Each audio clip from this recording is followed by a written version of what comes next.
Selamat pagi anak-anakku yang ada di rumah. Salam sejahtera buat kita sekalian. Kita bersyukur kepada Tuhan kalau di pagi ini kita boleh ketemu dalam pembelajaran IPA di kelas 8. Saya Ibu Dr. Randa Selvi Turangan mengajar pelajaran IPA khususnya di kelas 8 pada SMP Negeri 1 Beo. Dan materi yang akan kita pelajari saat ini yaitu sistem gerak tubuh manusia. Tapi sebelumnya kita akan berdoa. Kita meminta tuntunan Tuhan untuk menuntun pembelajaran kita di saat ini. Kita berdoa menurut agama dan kepercayaan kita masing-masing. Berdoa mulai.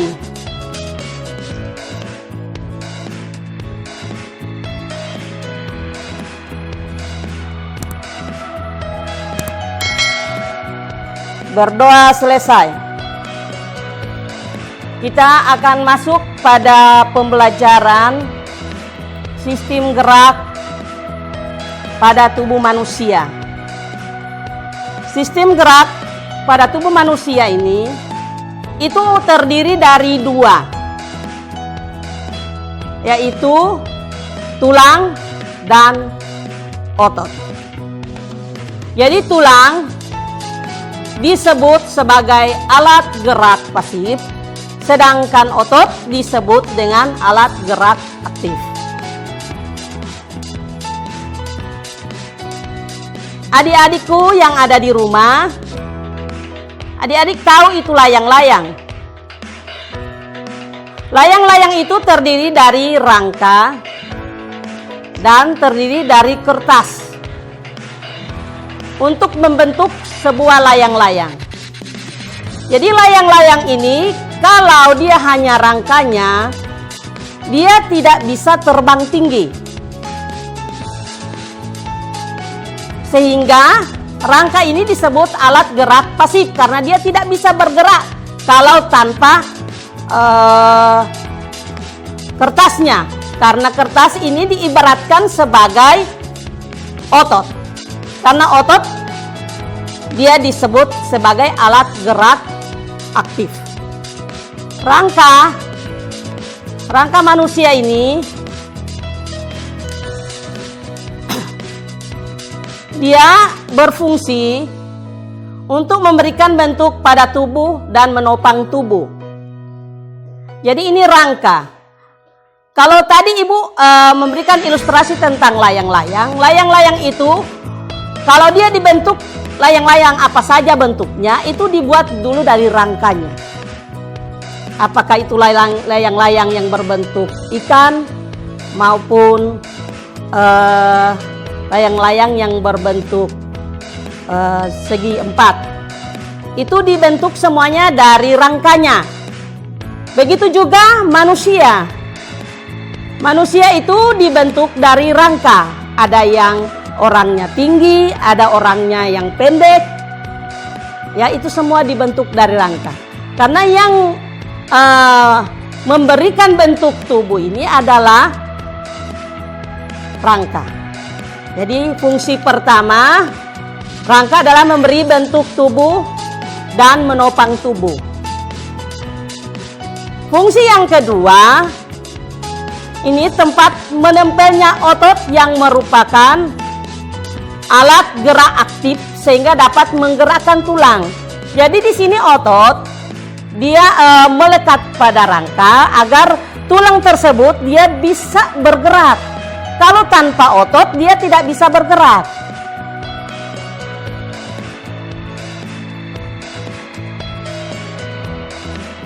Berikut yang ketiga, tempat menempelnya otot yang merupakan alat gerak aktif sehingga dapat menggerakkan tulang.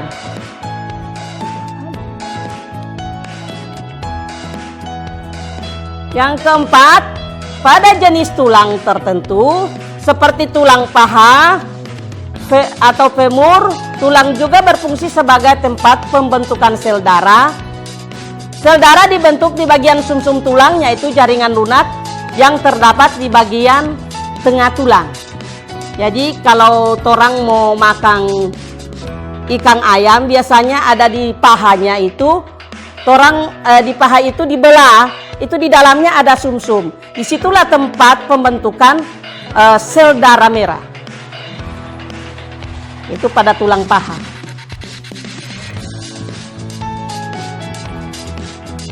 Di dalam tubuh manusia terdapat banyak sekali tulang. Jumlah seluruh tulang tubuh manusia dewasa ini itu berkisar 206 tulang. Misalnya pada anggota tubuh bagian tangan terdapat itu ada 6 macam tulang, yaitu jenis tulang lengan atas disebut humerus, tulang pengumpil atau radius, tulang hasta atau ulna, tulang pangkal telapak tangan atau karpal, tulang ruas jari atau palang, dan tulang telapak tangan atau metakarpal. Berdasarkan bentuknya, tulang dapat dibedakan menjadi 4 jenis tulang, yaitu pertama, tulang panjang, misalnya tulang lengan atas atau humerus. Yang kedua, tulang pipi, misalnya itu tulang dada atau sternum. Berikut, tulang pendek, itu misalnya tulang jari atau palang. Dan yang keempat, tulang tidak beraturan, misalnya itu terdapat pada punggung atau vertebra.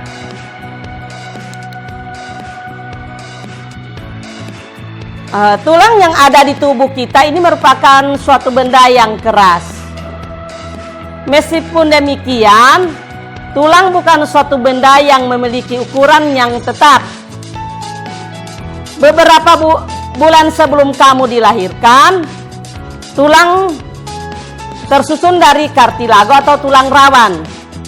Secara bertahap, tulang rawan berkembang menjadi tulang keras.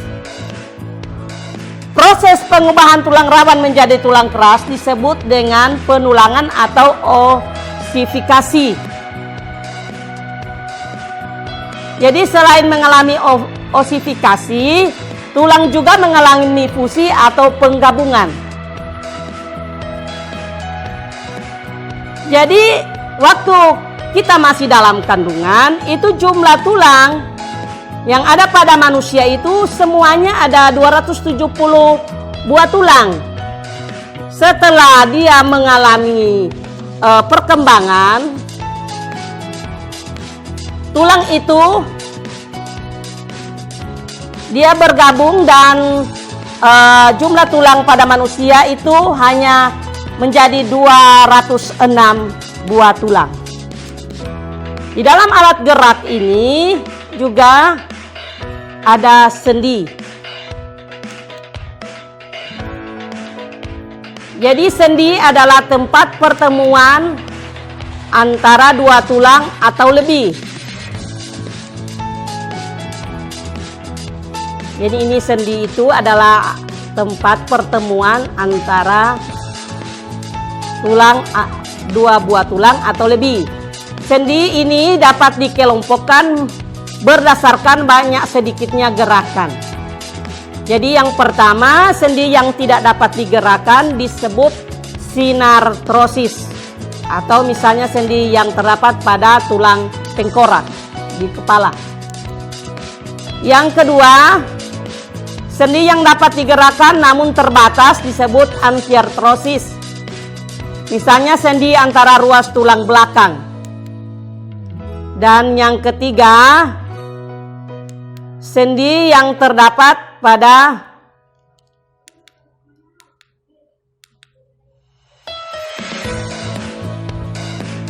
sendi yang dapat digerakkan dengan bebas disebut diartrosis. Jadi ini sendi yang dapat digerakkan dengan bebas.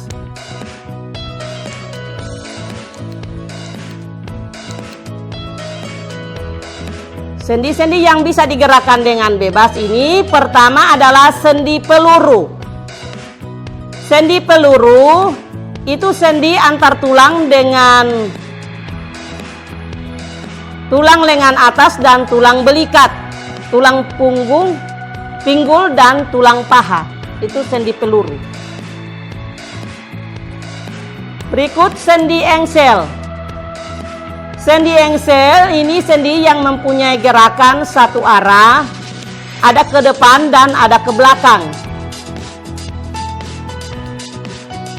Dan yang ketiga adalah sendi putar. Salah satu tulang yang berfungsi sebagai poros dan ujung tulang yang lain berbentuk cincin yang dapat berputar. Contoh sendi yang terdapat pada tulang tengkorak dan tulang leher. Jadi ini di antara sini. Berikut sendi pelana. Sendi pelana ini adalah pertemuan antara dua tulang yang berbentuk seperti pelana. Sendi ini dapat menggerakkan tulang kedua arah, yaitu muka belakang dan samping. Contoh adalah pangkal ibu jari.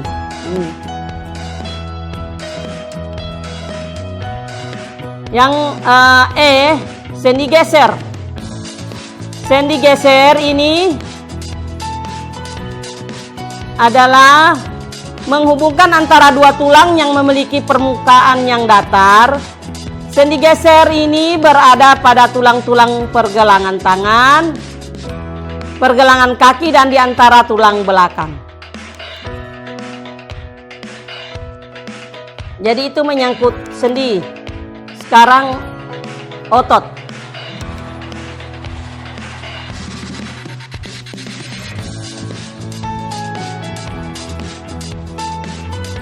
Otot adalah jaringan yang dapat berkontraksi menjadi lebih pendek. Proses kontraksi ini mengakibatkan bagian-bagian tubuhmu bergerak. Pada kontraksi ini diperlukan energi. Jadi pada kontraksi ini diperlukan energi. Fungsi otot itu sebagai penggerak bagian-bagian tubuh, sehingga otot ini disebut alat gerak aktif. Jadi otot ini dia sebagai alat gerak aktif untuk menggerakkan tubuh kita. Otot ini dia terdiri atas 3 macam.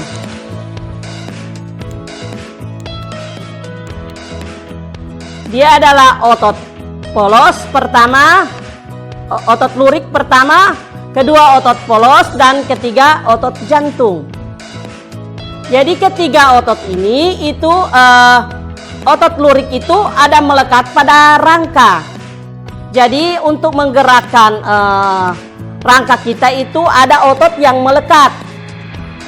Jadi otot yang melekat pada rangka itu bekerja di atas kesadaran kita. Jadi kita mengetahui gerakan yang akan kita lakukan.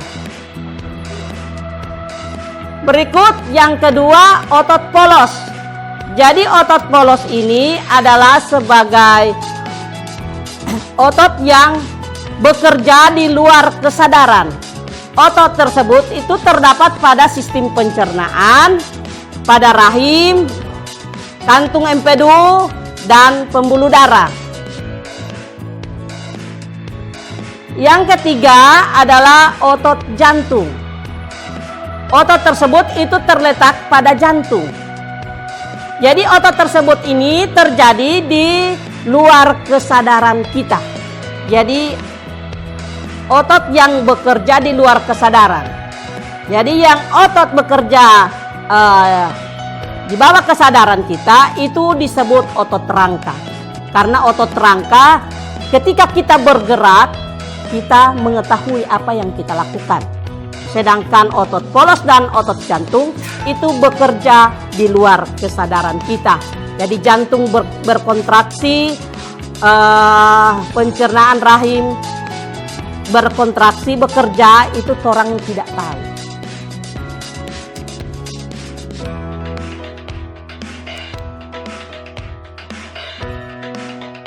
Yang berikut adalah gangguan dan kelainan pada sistem gerak, dan upaya pencegahan serta mengatasinya.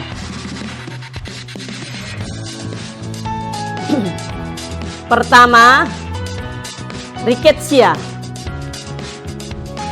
Penyakit rickettsia ini terjadi karena kekurangan vitamin D yang membantu penyerapan kalsium dan fosfor, sehingga proses penyerapan tulang terganggu terjadi pada anak-anak. Jadi misalnya kaki anak berbentuk O, itu adalah penyakit rickettsia. Itu terjadi karena kekurangan vitamin D. Yang berikut adalah osteoporosis. Jadi osteoporosis ini disebabkan karena kekurangan kalsium yang terjadi pada orang dewasa dan orang tua. Jadi biasanya orang tua pada masa tua itu karena kekurangan kalsium, tulang cepat keropos. Itu karena kekurangan kalsium.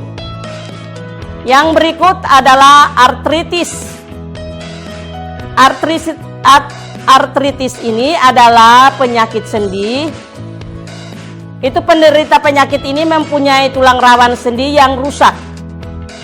Kerusakan ini disebabkan sendi menjadi sakit dan bengkak.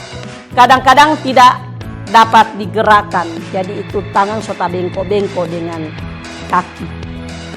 Tabang-tabang. Itu artritis. Yang berikut, fraktura. Fraktura itu tulang mengalami benturan yang keras. Jadi misalnya patah tulang. Ya, kalau misalnya kita jatuh, kita terpukul benda yang keras, batu, tulang kita patah, itu dia masuk pada kelainan tulang fraktura. Jadi terjadi benturan-benturan yang keras pada tulang sehingga menyebabkan tulang itu bengkok atau patah. Yang berikut, kelainan tulang, kifosis, lordosis, dan skoliosis.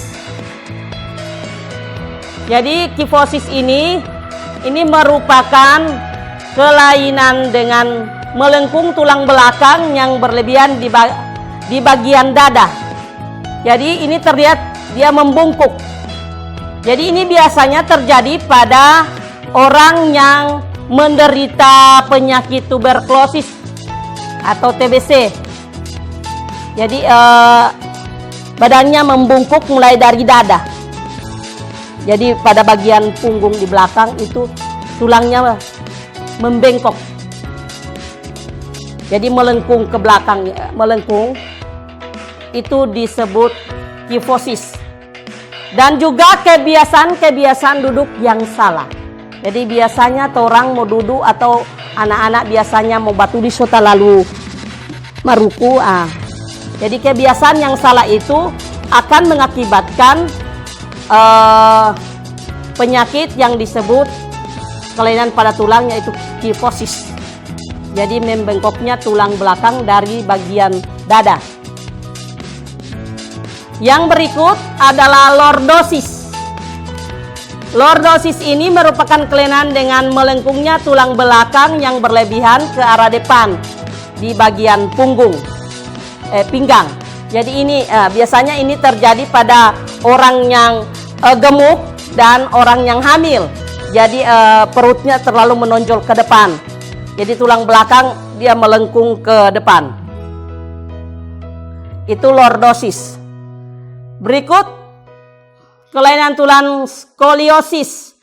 Itu melengkungnya tulang belakang ke arah samping.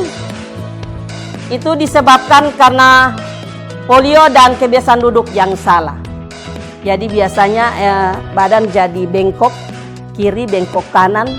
Ya, itu karena kebiasaan duduk yang salah, berjalan yang salah, dan penyakit-penyakit polio. Sekarang upaya menjaga kesehatan sistem gerak pada manusia. Pertama, upaya yang kita lakukan agar senantiasa alat gerak kita tidak mengalami sakit, Pertama, kita meningkatkan kandungan kalsium dalam asupan makanan. Makanan yang banyak mengandung kalsium diantaranya susu, kangkung, kedelai, dan olahraga dan olahannya. Berikut ikan salmon, kacang almond, dan brokoli. Itu makanan-makanan yang mengandung vitamin D. Agar senantiasa alat gerak kita tidak terganggu, kita harus mengkonsumsi makanan-makanan tersebut. Berikut, berjemur pada sinar matahari pagi, karena sinarnya sangat baik untuk membantu pembentukan vitamin D yang sangat penting dalam membantu penyerapan kalsium dalam makanan. Yang ketiga, memperhatikan asupan vitamin D dengan makanan yang mengandung vitamin D. Makanan yang mengandung vitamin D diantaranya telur, produk olahan dari kedelai, minyak ikan, ikan berlemak, hati sapi, dan udang. Yang keempat, memperhatikan aktivitas fisik yang cukup setiap harinya. Aktivitas fisik seperti jalan kaki, jogging, tenis, menaiki tangga dapat terbentuknya tulang yang kuat dan memperlambat proses kerapuhan tulang pada tubuh. Yang kelima, menghindari kebiasaan sikap tubuh yang salah dengan cara duduk yang benar, yaitu tulang belakang harus dalam posisi tegak, tidak membungkuk. Saat tidur sebaiknya memakai alas yang datar dan padat agar posisi tulang belakang tetap lurus. Itulah materi yang dapat saya sajikan di saat ini. Dan saya akan memberikan tugas. Itu tuliskan 4 fungsi rangka bagi tubuh manusia. Yang kedua, berdasarkan bentuknya, tulang dapat dibedakan menjadi 4 jenis. Sebutkan atau tuliskan jenis-jenis tulang tersebut dan terletak di bagian tubuh titik-titik. Yang ketiga, tuliskan pengelompokan tulang berdasarkan banyak sedikitnya gerakan. Yang keempat, tuliskan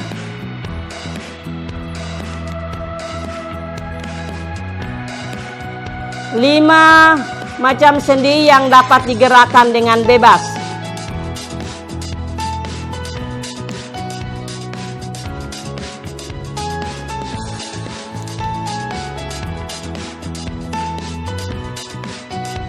Yang kelima, tuliskan fungsi otot. Yang keenam, tuliskan 3 macam otot pada manusia dan otot tersebut terletak pada organ tubuh apa.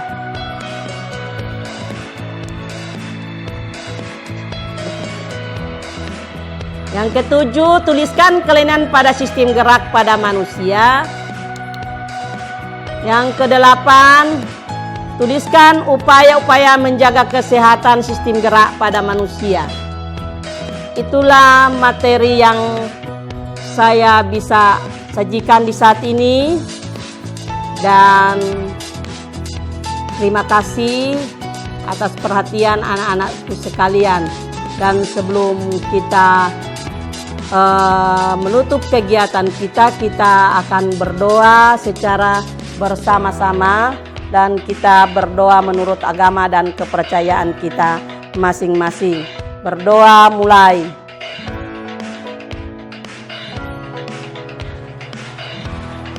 Berdoa selesai. Terima kasih dan selamat pagi.